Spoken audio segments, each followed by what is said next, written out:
Welcome, welcome, welcome, welcome. Welcome to my space. Thank you for the replays. And I am giving you all just a little sneak preview into my living library. I do want to start out by saying, first of all, that I grew up very, very poor.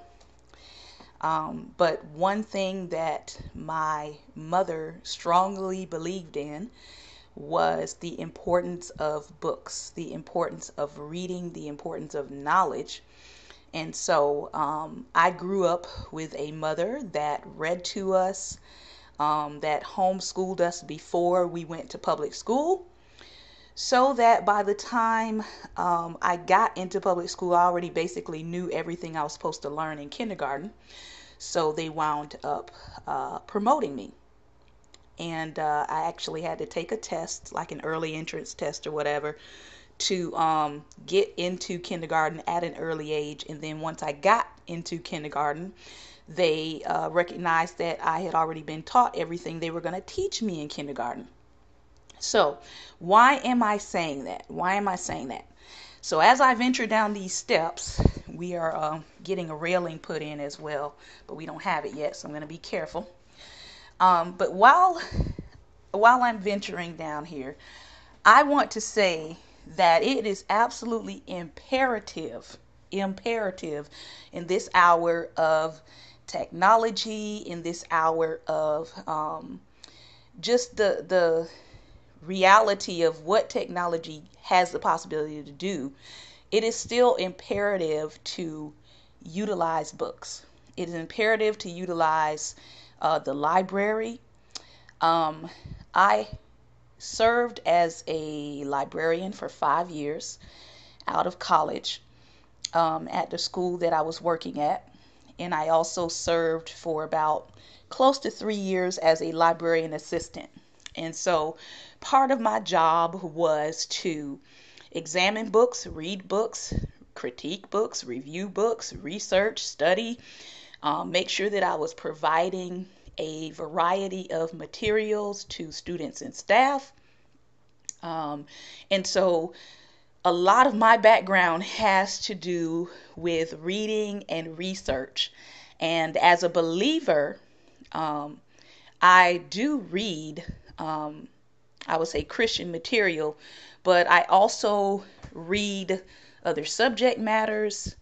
I also read from other disciplines. And so what that does is that allows me to be able to have a conversation on many different levels and bring it back to the Bible. Okay. My library collection is really, really extensive. This is probably like 0.0000001% of my actual books. I am considering possibly opening up a reading room in my community and maybe turn it into like a lending library, because I have that many books that I could actually open up my own used bookstore. So I know that I'm not going to be able to fit all of my books in the space that I have. So I do have a lot of my more valuable books and things of that nature. I do have them in a climate controlled storage. So why am I going through actually having this conversation? This is one of my shelves here that I'm putting together. And as you can see, okay, we've got all kinds of books here. We've got things on Bibles, things on text, things on New Age religions. Down here, I've kind of got more of your contemporary authors and books. I've got some Perry Stone, John Hagee. And I do tend to read across, I would say, denominational disciplines, because I know that not everybody has all of the truth. I know some of us in Christendom can be pretty prideful and think that we have the answer to everything just within our denomination. But I don't think that way. And so I've got all kinds of different people here And if you look down here, I pulled some of my history books. I pulled some of my studies on genetics books. And so in the space that I'm in now, I try to make sure that I'm taking out Dr. Paula Price's books on the prophets. Let's see what else I got here. Several Bibles. I like Bibles. I like to study. I like to study to show myself approved. And this is just a sectional of the Bibles that I have. Like I said, I have more Bibles in storage at this point. And down here, I've got books on the kingdom. I've got books on women's ministry issues. I've got books on marriage, family, child issues, help them having problems disciplining my child, etc., etc., etc. So what am I saying? What's the point of giving you this sneak peek? Part of the point of this sneak peek is the fact that I sincerely believe that if you have a library and you have books, that you should consider sharing some of those resources with other people, because I've given away resources as well. But you should also consider holding on to your physical texts. And this is the reason why. With all of the stuff that is happening in our world with technology and with hacking, okay, a lot of what you see online can be destroyed, number one, tampered with, number two. And so a lot of times when I am doing teaching or I am doing study or educating people on certain different topics, I want them to understand that I didn't just pull my information off of Wikipedia. Unfortunately, I understand that people live by Google. They do. They live by Google. They live by Wikipedia. But I do believe in having texts, right, that has actual research in it, that is verifiable research, that's written by someone who's been to school and has done the research and has done the field study for whatever it is that they're trying to teach. And I believe a lot of that is lost, right, with just the Google button press. Like, unless you are using research institution search engines, sometimes we can get all of our research from sites that only depend on people's opinion and not actual research. So I do encourage, and this is one of my other bookshelves, but as you can see, I'm still putting in some books. And like I said, this won't be all of them, but I do encourage people to build your library, to build your physical library. Don't just rely on search engines. Don't just rely on Google to tell you what you need to know. Like, for example, this book right here. Very, very, very powerful book. Not that one. Where is it? That's another powerful book. Oh, this book is all about signs and symbols in our society. It tells you what they mean, tells you the origins of them, because for some reason, we don't think that symbols mean anything. So, part of Christian education is understanding signs and symbols. But there is another book. Let me see if I can find it. Hope I'm not making y'all dizzy. Where is it? Where is it? I think it might be. Yeah, here it is. All right. This book right here, for example. Okay. You have probably never heard of this guy, but his name is Barry Asmus, and he co-authored this with Wayne Grudem.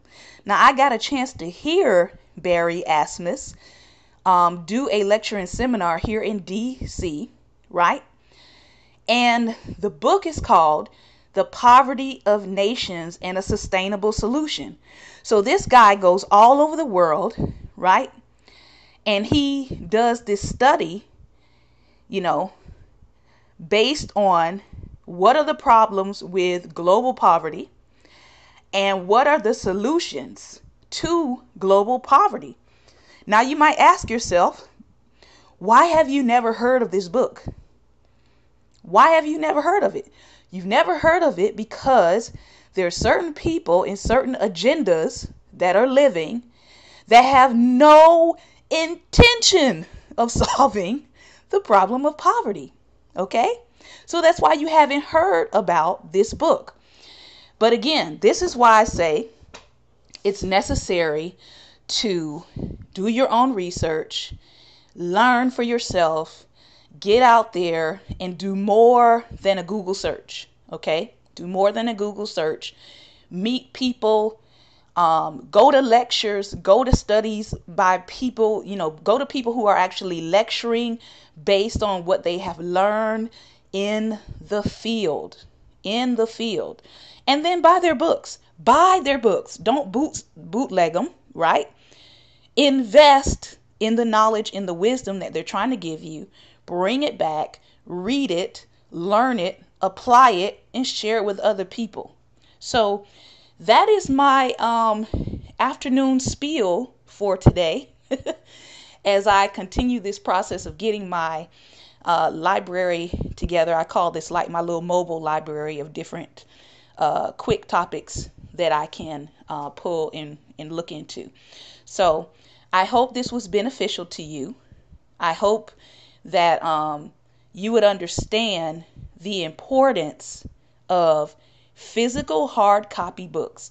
I really do feel like we're in a time in our society, especially, where we may just have our Fahrenheit 451 moments where it will be illegal to own books. It will be illegal to, have certain knowledge at your fingertips because, we live in a society that it's more beneficial to keep you ignorant than it is for you to have a level of knowledge and understanding about what's being propagated in our society, what's being propagated even in our own churches. So I encourage you, don't give up your physical library.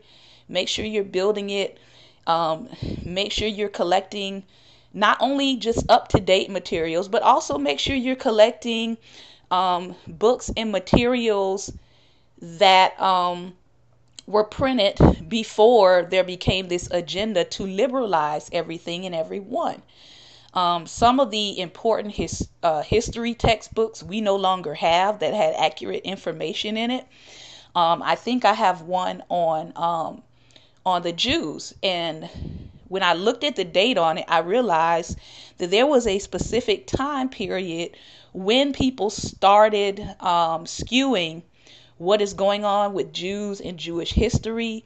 There was, in the past, there was never really any question that there were Jews that were black, that there were Jews in Africa, that there were Jews in remote parts. But you would be very hard pressed now to find books that actually state that. Okay. And so I have books from before that actually show the Jews in different parts of Africa. And my thing is, so who decided that this information was not necessary? Who decided to take this information out and pretend that all Jews are European? So again, up-to-date information, yes, but also look into books that were published before the 1950s, especially history books that were not tampered with, and that the agenda wasn't to kind of get rid of the black presence in history, especially when you talk about American history. As a teacher, I can't tell you the number of books that I have reviewed that has inaccurate information, particularly concerning American history, concerning blacks in American history. If you look at some of the American history textbooks in some of our public schools especially, you will see that the information is pretty much narrowed down to blacks were slaves and Martin Luther King saved us all. And so if that's the only history that you're getting about black people, then of course you're going to have a very skewed ideology about blacks in this country, about our contributions to this country, and about what really matters to us. So again, in my closing, I feel like I'm preaching. In my closing, it is important to have a decent library, have a sustainable library. Don't get rid of your books, and make sure that you have up-to-date material and material that has original concepts and ideas that are truthful to a culture, a particular culture. All right, that is it for today. This will be my sneak peek / Wednesday. And happy book hunting, and take care. God bless.